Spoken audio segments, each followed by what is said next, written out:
Hey everybody, what's going on? It is Rick and I am here with July Week 2 reviews. So this is everything I watched the second week of July. Lots of stuff that was on Showtime, on Hulu, a couple new Netflix movies, a review copy that was sent to me. What else? A movie in theaters, and that's it. Lots of, like I said, lots on Showtime, on Hulu. Trying to get the most out of my subscription that I had. Well, have, but had. It is now August 14th when I'm recording this, so I no longer have Showtime on Hulu, but I watched quite a bit on there. I even got to watch the series that I really wanted to finish while I had it, so definitely was a great deal. I got 6 months for $30, so $5 a month for Showtime was an awesome deal. Let's get right into it. We have 8 movies to talk about, and the first movie is Iverson, which is a documentary about Allen Iverson, the 76ers legend. If you guys aren't familiar, he's a basketball player who played for the Philadelphia 76ers. This was a very well done documentary, in my opinion. It talked about young Allen Iverson, him in high school, or just growing up as a kid in high school. I didn't realize that he had gotten in trouble with the law before he went to college, and it was a misunderstanding. There was footage to prove his innocence, so that was cool. Obviously, growing up and living in the Philadelphia area my entire life, Allen Iverson is probably one of the biggest names in Philadelphia sports history, I would say. Definitely brought a new fire to the Sixers when he played for them. I believe his rookie year was 96.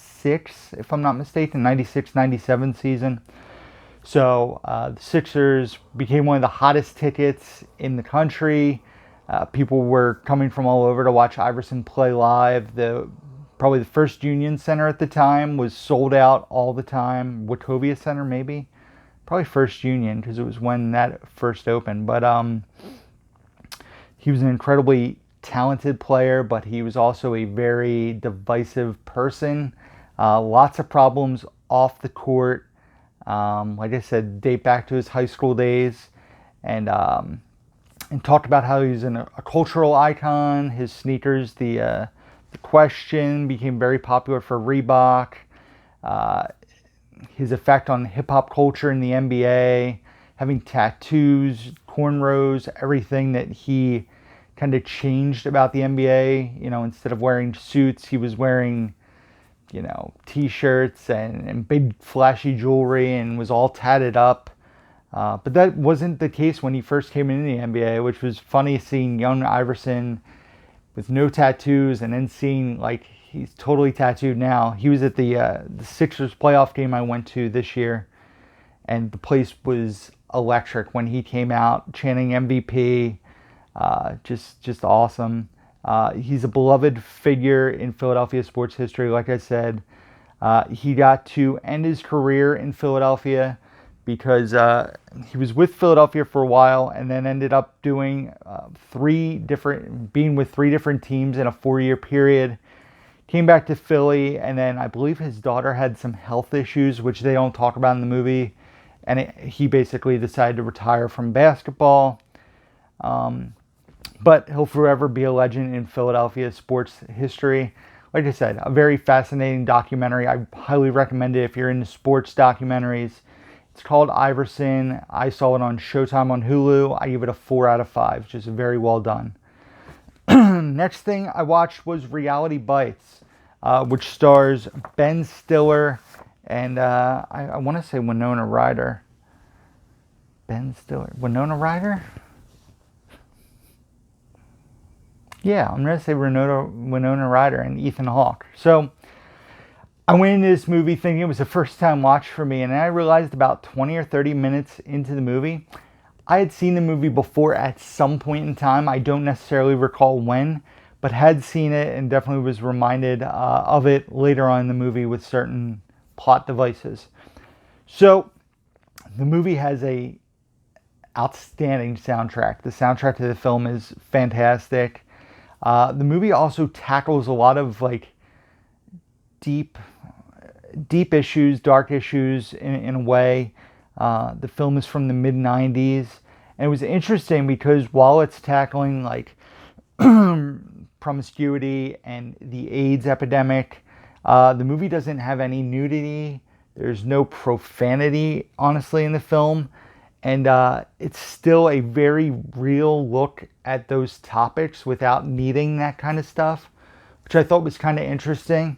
Because the movie's rated PG-13, I believe, and a lot of that is because of themes, and they definitely smoke and drink, but usually you would assume a bunch of profanity or at least nudity with the subject matters they were tackling, but that was not the case in this film. The cast is really well done. Not really well done. The cast is excellent in the film. Directed by one of its stars, Ben Stiller, who's directed a handful of really good movies. He did Tropic Thunder, Zoolander, and The Cable Guy. So he seems to pick projects pretty well that he's involved with directing. And the movie's just really good. It holds up in a lot of aspects. There are a few outdated things that happen. But overall, it's just a really, really well done film. Like I said, excellent soundtrack, great cast. Ethan Hawke is fantastic in the film. Winona Ryder is very good in the movie as well. And I give it a 4 out of 5. So Reality Bites, I would definitely recommend checking out. I checked it out on Showtime on Hulu. So next up is another movie I watched on Showtime on Hulu, and that is a film called Pieces of April, which stars Katie Holmes. It is a Thanksgiving film. Katie Holmes lives with her boyfriend in this very small apartment. She has a very distant relationship with her family. So, this is one of a few Thanksgiving movies that I'm aware of that people talk about. Obviously, the big two, in my opinion, or in a lot of people's opinion, Planes, Trains, and Automobiles is kind of like the creme de la creme of Thanksgiving films. And then Dutch, which I thoroughly enjoy, is another really well done Thanksgiving movie. But I'd heard Pieces of April being mentioned in the conversation as well and wanted to check it out. So the film is definitely a very low budget affair. It's very low budget the way it's shot. But you can also tell the filmmaker had a lot of heart and a lot of... He really seemed to care about the subject matter that was at hand. Katie Holmes, as I mentioned, plays April, who decides to host Thanksgiving. She lives in a little apartment, like I said, in New York City. Her mother, they find out, is terminally ill, and everybody decides they're going to go to Katie Holmes' apartment for Thanksgiving dinner. So she goes, her boyfriend goes out to run a couple errands, and she goes to put the turkey in to cook the turkey all day, and her oven is busted. So she then needs to try to find someone in her building who will let her use their oven, A, on Thanksgiving, and B, let a total stranger use their oven. So that's an interesting, fun thing as she's trying to find someone in the building that will let her cook Thanksgiving turkey in there. So a heartbreaking movie for sure at points, but also heartwarming as well. Glad to cross this one off my list. I don't think it's one that I would necessarily need to watch again or have a desire to check out around Thanksgiving. I think I will stick to Planes, Trains, and Automobiles and Dutch for my Thanksgiving watches. I do have Dutch on DVD. I'd love to get it on Blu-ray at some point, but the Blu-ray is extremely expensive and out of print. So for now, I will stick with my DVD, but Pieces of April gets a 3 out of 5 for me. Like I said, a very watchable movie, but not one I need to check out multiple times over. The next thing I watched was on Netflix, and it was Fear Street 1978 Part 2. So you guys know I talked about in last week's video how much I enjoyed Fear Street 1994. So I went in this movie pretty excited. I believe we watched it the night it came out, or maybe we might have had RJ that weekend. So as soon as we could watch it, we watched it. And the movie has a fantastic soundtrack, probably even a better soundtrack in the second film than the first one. You guys know I talk about soundtrack and music in movies a lot. I think it's very important in the film. And I love the first movie soundtrack. So for me to say the second one had an even better soundtrack is pretty wild, in my opinion. For me, this movie wasn't as entertaining as the first film, but once again, these weren't the kind of movies I grew up with. I grew up with the type of slasher movies that 1994 was kind of emulating, and I didn't grow up necessarily watching like Friday the 13th and Nightmare on Elm Street, but the movie's very watchable. It's very enjoyable. It's fun how the movies are all kind of intertwined. And obviously next week I will talk about the third part because I had to watch that as soon as it came out. But oh no, my paper's falling. So I say here, my concern is they've now left a bunch of doors open and questions unanswered. I really hope they can tie it all up in the third and final flick. You will see my thoughts on that next week. But it's fun because I wrote this review before I saw the third movie and wasn't sure what to expect. There were a couple really cool and gritty kills, but like I said, not as enjoyable as the first movie for me. I personally gave 1978 Fear Street Part 2 a 3 out of 5. So, next up, I watched Black Widow using Regal Unlimited. So, 2 years in the making. It had been 2 years since the last MCU film came out in theaters, which was Spider-Man Far From Home. Everybody was jonesing for something new. To kind of go off on a side tangent, Bridget and I watched WandaVision, liked it. I don't think it's as great as all these people are saying it is. It was a good show. Not a great show for me. I thought it was entertaining, but I also think a lot of people overhyped it because when WandaVision came out, it was still 16 or 18 months since we had had anything new Marvel, and I just think people were kind of jonesing for something Marvel to be out. I have not watched a single episode of Falcon vs. Winter Soldier. I don't have a lot of desire to watch it. And Loki, I've tried to watch the first episode twice, and I've fallen asleep both times. So, I don't know if I'm just getting burnt out on MCU stuff or I'm not excited about the current products because, full disclosure, I wasn't the biggest fan of Black Widow. And I'll talk about that in a minute, but Shang-Chi I'm not really excited for personally. The next Marvel movie I'm excited for is The Eternals and then Spider-Man 4. With recent news of possible delays, like they pushed Venom back 3 weeks. I'm worried Spider-Man's going to get pushed back to 2022. I really am.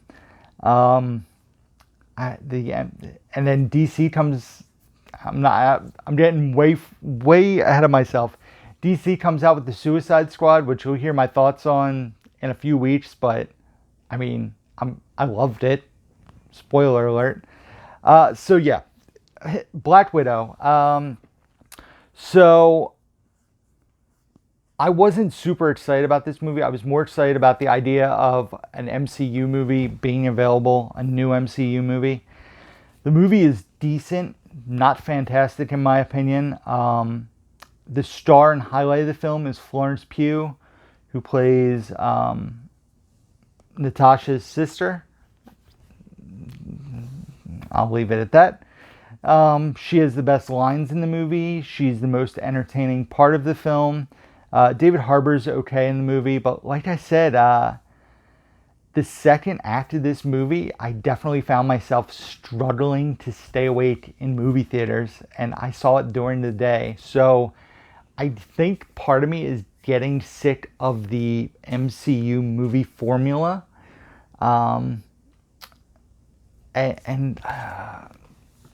It's tough when you go into a movie that's a prequel knowing that Black Widow is going to survive. It kind of takes some of the stakes off the table, because even if they were to dispose of a new character, there's not that kind of attachment. But knowing that Black Widow isn't going to be killed off takes something off the table for me. And this is definitely probably bottom 5 Marvel MCU movies, I should say, in my opinion. It is a superhero movie formula to the T.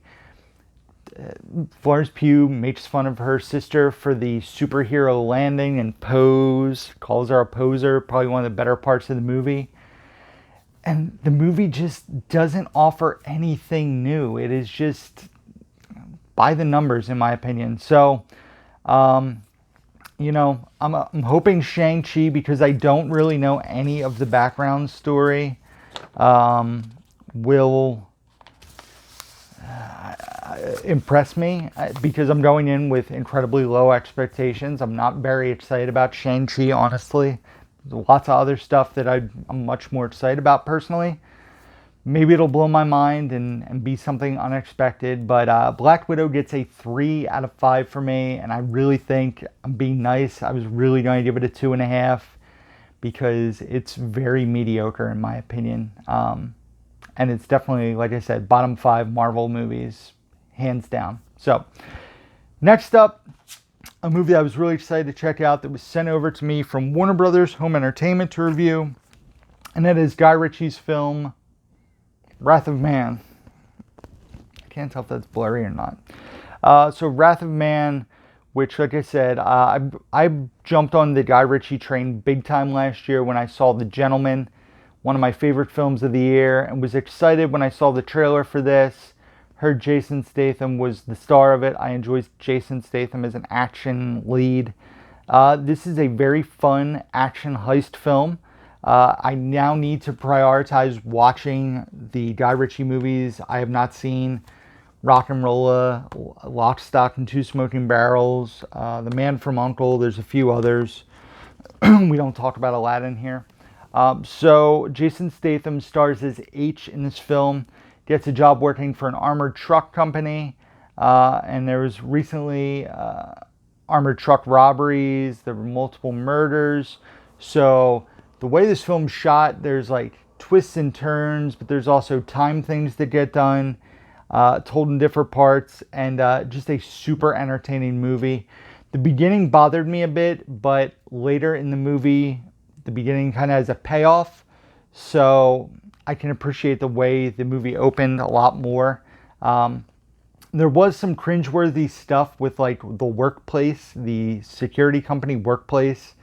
Almost reminded me of that garbage disposal of a film I watched last week, The Big Hit, when they're talking in the locker room. Very reminiscent of that, and maybe it's because I had watched the movies a week apart, but very similar in my opinion. The cringy, like, guy talk that's going on. But anyway, Wrath of Man, unlike The Big Hit, this movie is a 4 out of 5. I highly recommend this movie.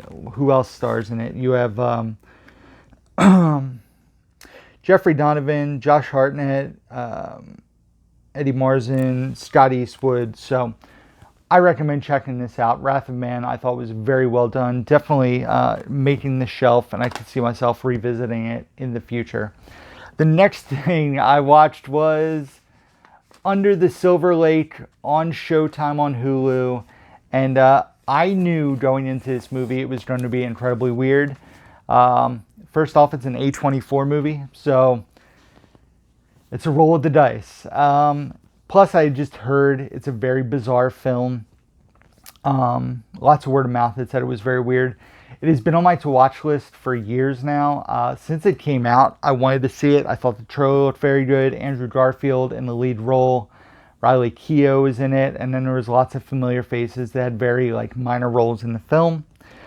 I think the most frustrating part about this movie is it's one of those movies that creates more questions than it answers. So it keeps bringing up new things and they don't get addressed on top of the original mysteries of the film. I know there's message boards and there's pages with all these fan theories about the movie, craziness, but for me, it wasn't great for me. It's a love letter to old Hollywood. There's tons of references to old Hollywood. There's movie posters sprinkled throughout and hidden things. I was interested to see where the story was going, but the fact that where it went left, like I said, a lot of unanswered questions. Just, it's it's 2 hours and 20 minutes. So it's not like you're watching an hour and a half film and they don't answer stuff. They bring new things to the forefront where like, oh, they mentioned that but never paid off. You're watching this movie for 2.5 hours almost. They're creating all these new things along the way, and then they hardly answer anything by the end. So for me, that's pretty aggravating because I don't know. It was just annoying to me. I gave Under the Silver Lake a 1.5 out of 5. Wasn't the biggest fan.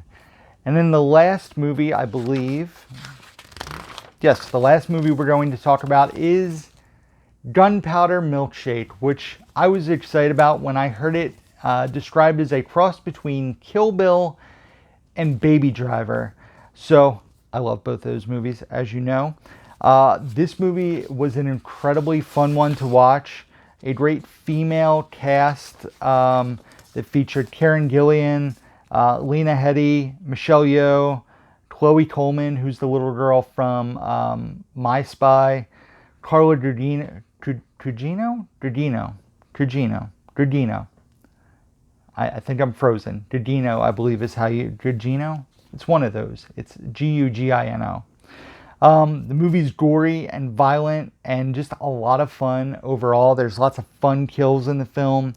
Possibility for future movies maybe in this universe. I love the neon colors. Definitely reminiscent of like Baby Driver in my opinion. Problems with the movie. Act 2 drags a bit, but the first and third act I thought were really fun. I didn't lose too much interest in Act 2, but it just was a little sluggish in my opinion. But there's lots of standout action set pieces in the movie, and I personally would love to see more from this universe. I thought it was a fun group of characters and cast of characters, and I'm curious to see where they kind of proceed from here, if they do. Paul Giamatti was in the film as well. He was excellent as usual. And I gave Gunpowder Milkshake a 3.5 out of 5. So Gunpowder Milkshake, check it out. Under the Silver Lake, don't rush to see it. So that is it, guys. Thank you as always for watching. Be sure to give this video a thumbs up if you enjoyed it. Subscribe to the channel if you don't do so already. Hit the bell notification so you guys know when new videos are coming to the channel. Also, check out the description box down below where you can find links to my Facebook, Instagram, Twitter. I need to go get a drink of water. My letterbox where I rate and review all the movies I watch. My Blu-ray.com profile, eBay store, Amazon wish list. All can be found down below along with my email address and P.O. box. And that is it, guys. So, as always, until next time, who's down to movie?